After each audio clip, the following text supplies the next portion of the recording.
La femme que j'ai eue était incroyable.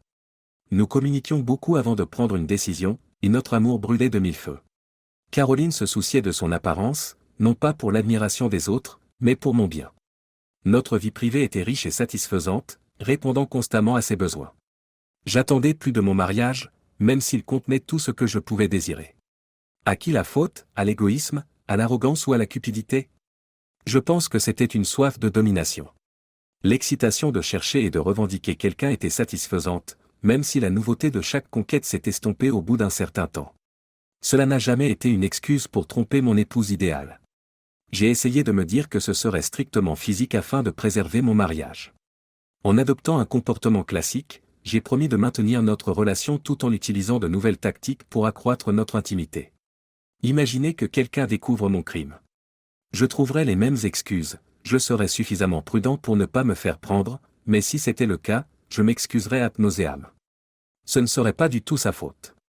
Je promettrais d'arrêter de faire ça et de lui exprimer à nouveau mon amour. Je l'implorerais de me donner une seconde chance et je serais prêt à accepter n'importe quelle punition qu'elle jugerait juste, car je ne supporterais pas de la perdre. Et finalement, je me contrôlerais temporairement une fois qu'elle aurait cédé. Je suis devenu membre d'une ligue de bowling et j'ai commencé à traîner dans les parages même si je n'étais pas tenu de jouer au bowling. Cependant, je suis rapidement devenu un habitué du bar voisin, connu pour ses aventures adultères. Jusqu'à ce que je boive quelques verres, les femmes n'étaient pas vraiment attirantes. Dans l'enceinte de mon véhicule, quelques liaisons ont eu lieu. Lorsque je rentrais du bowling, je me disais que l'odeur de bière était due au jeu et je prenais une douche avant d'aller me coucher pour être sûr de pouvoir rejouer au bowling si elle voulait avoir des relations intimes. Ça ne me dérangeait pas. Avec le temps, j'ai commencé à ressembler à quelqu'un qui réussit le crime idéal. J'ai continué, en m'aventurant plus loin et en prenant plus de risques qu'auparavant.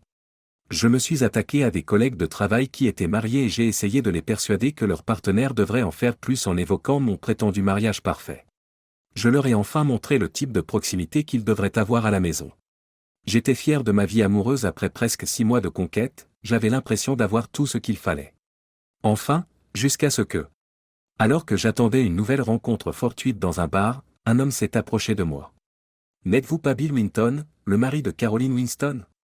« Je suis cette personne, oui. Pourriez-vous me dire en quoi je pourrais vous être utile? Beaucoup de mes problèmes ont déjà été résolus grâce à vous. Je voulais simplement vous faire part de mon appréciation. Votre mariage ouvert a aidé beaucoup d'hommes, dont moi. Excusez-moi.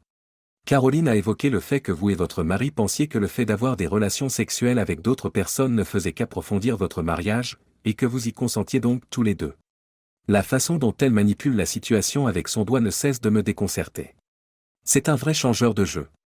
Au revoir, peu importe. Si elle était à moi, je ne te la donnerais pas, mais je vois que tu le fais. Je suis resté là un moment, abasourdi, avant de rentrer chez moi. Oui, Caroline était présente. Caroline, y a-t-il quelque chose d'important que tu ne m'as pas dit? Eh bien, tout comme il y a quelque chose d'important que tu n'as pas partagé. Pourquoi n'as-tu rien dit? Je pensais qu'il était normal que je cherche à avoir des relations sexuelles avec d'autres hommes lorsque tu as décidé d'explorer d'autres femmes. C'est juste pour les deux parties quand les besoins de l'une sont satisfaits. Mais je croyais que nous avions un mariage idéal. C'était nous. Notre nouvel objectif est un divorce parfait.